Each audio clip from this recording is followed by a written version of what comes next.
I stepped into the private room and knew it wasn't brunch. Lights too bright, table too clean. A stack of papers waited beside a pen. My mom, Laura, smiled. A man in a suit stared over his laptop. I'm Sarah, 28. Tech taught me what traps look like. This is about what's fair after your dad, Mom said. The stranger called himself her lawyer.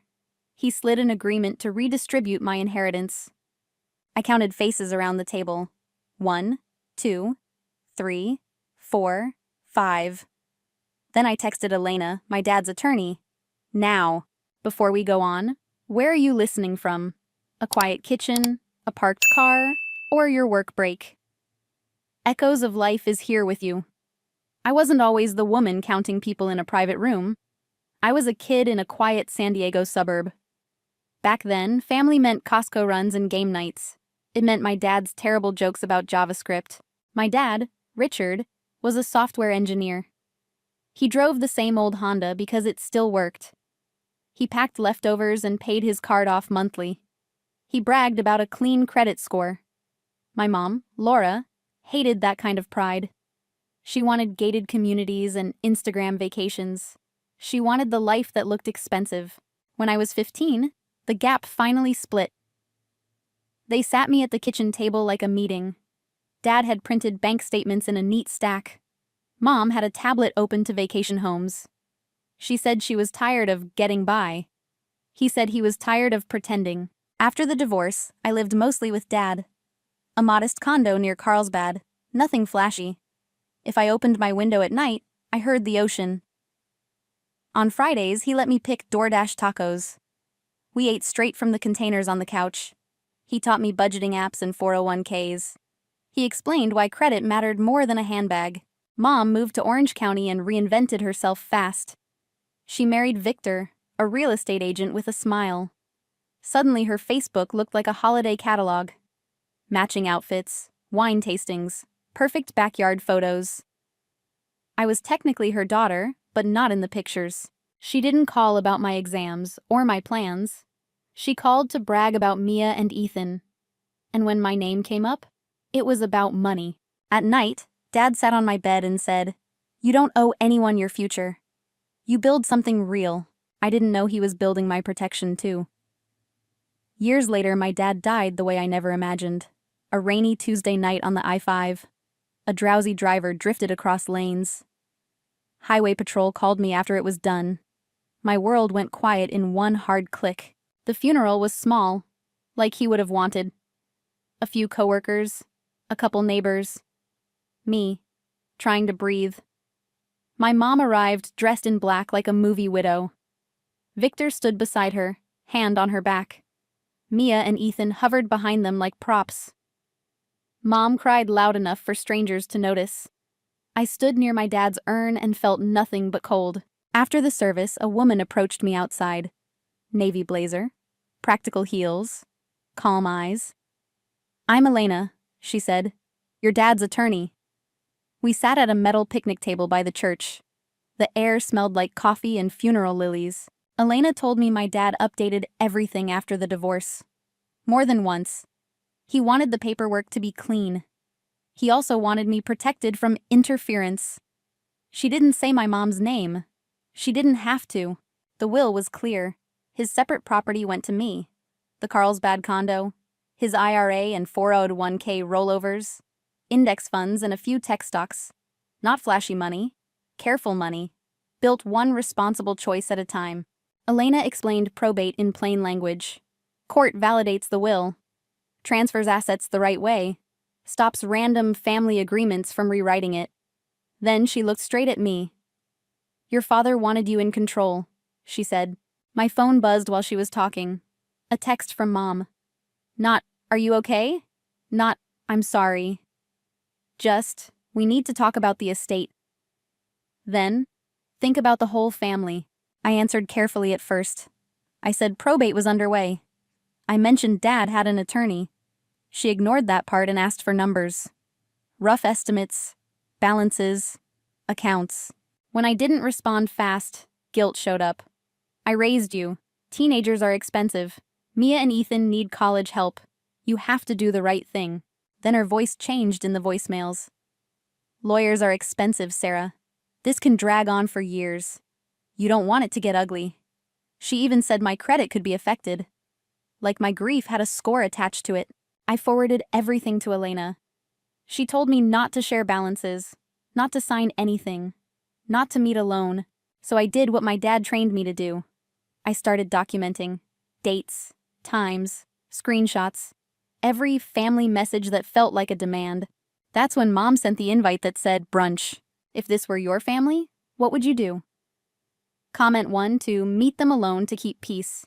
And comment 2 to bring a lawyer and document everything. Mom chose a restaurant in Irvine that felt expensive on purpose. Soft music, heavy glasses, servers who didn't smile. She said it would be a small group. She said we'd clear the air. Elena and I made a plan. I would walk in first and read the room. Elena would wait nearby. I'd text when I needed her. A hostess led me to the back, past couples on dates and quiet business lunches. A frosted glass door said private in neat letters. My heart thudded when it opened. Mom sat at the head of the table in black. Victor sat to her right in a tight blazer. Mia and Ethan were there, eyes down, polite smiles ready. Across from them sat a man in a gray suit. Laptop open. No menu in sight. On the table was a stack of documents. A pen placed perfectly on top. The first page had my name in bold. Words like redistribution and irrevocable jumped out fast. Sarah, you made it, Mom said, too bright. We just want to talk about what's fair. The man stood and introduced himself as Daniel. Attorney, he said, here to help the family. The word family landed like a trick. Mom leaned forward with practiced sympathy. Your father's will didn't reflect the reality, she said. College is expensive. She gestured toward Mia and Ethan like receipts. We're just trying to make sure everyone is provided for. Daniel slid the agreement toward me. Family Settlement Agreement, the header read. He explained a shared trust for everyone's benefit. Then he said the number like it was polite. 65%. I kept my face still. Inside, heat climbed up my throat. My dad worked overtime and lived simply for a reason. This was the reason. I asked one question. If I don't sign, what happens? The room cooled. Victor shifted. Mia stared at her plate. Ethan kept looking at his phone. Daniel folded his hands. This could become complicated, he said. Delays, fees, public filings. He mentioned my credit again. Like fear was a negotiation tool. Mom's voice tightened. We're giving you a chance to show you care. You're not the only one who lost something. I looked around the table slowly. Then I counted out loud. 1, 2, 3, 4, 5. Mom frowned. Sarah, stop. I smiled anyway. You're right, I said. This isn't a joke. I pulled out my phone and typed one line. Then I texted Elena, my dad's attorney. Now.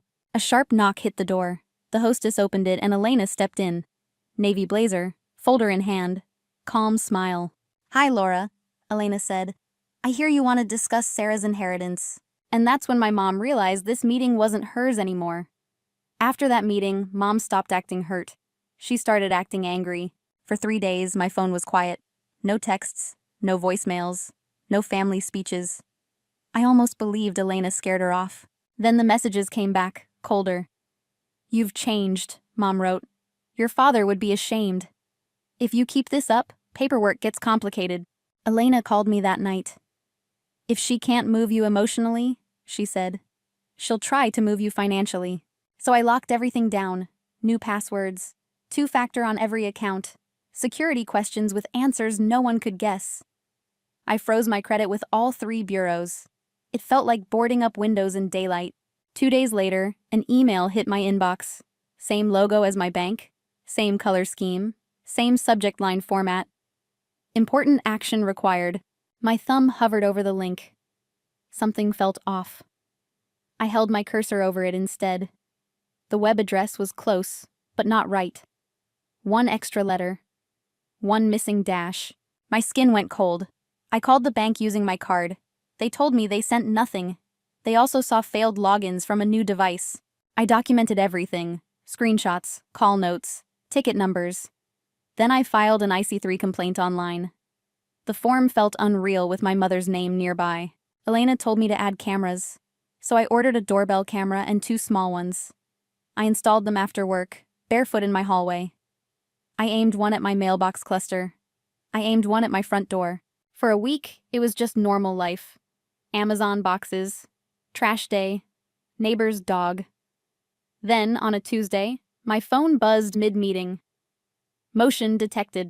I opened the live feed under my desk. Victor's SUV sat at the curb, engine idling. His laptop glow lit his face through the windshield. A second alert popped from the mailbox camera.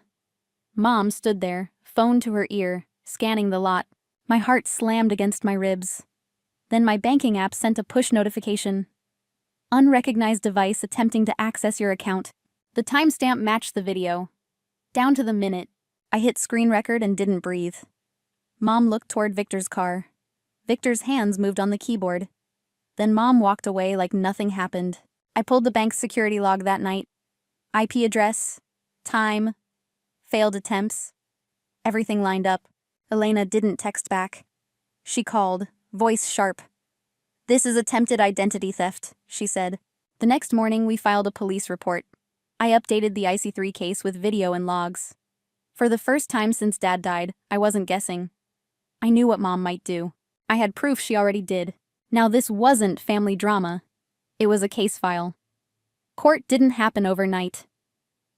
A week later, a detective called. He said the logs matched the footage. He said it was enough to move forward. The hearing was downtown San Diego. It didn't feel like TV, just polished wood and tired air. Elena sat beside me, folder open. My mom sat across the aisle. Victor sat rigid, jaw tight. The prosecutor didn't raise his voice. He just stacked facts. The phishing email. The failed login records. The ring clips with matching timestamps. The screen showed my mailbox camera. Mom scanning the lot, phone to her ear. Then Victor in his SUV, laptop open. Then my bank alert, right on the minute. Their lawyer called it a misunderstanding. Elena stood and kept it simple. Sole accounts. Probate complete. No consent. When I testified, I stayed steady. Clear. Specific. Documented. The judge didn't buy excuses. He called it attempted fraud, not a family disagreement. They got fines and probation. They reimbursed my legal costs. The judge granted a 5-year no-contact order. No calls, no texts, no messages through relatives. Victor's license was referred to his board. I saw his shoulders drop. Outside the courthouse, Mom wouldn't meet my eyes. I didn't chase her. I just kept walking. Back home, silence felt different. My phone stayed quiet. My accounts stayed locked. My doorbell showed packages, not threats. I started therapy and kept my routines. Work, coffee, walks by the water. I stopped explaining boundaries to people who benefit. Some people said, "But she's your mother." I learned a hard truth. Shared DNA isn't a permission slip. My dad didn't just leave me money. He left me clarity. If this story resonated with you, please like and share. Subscribe to Echoes of Life for more quiet strength. More stories are coming next.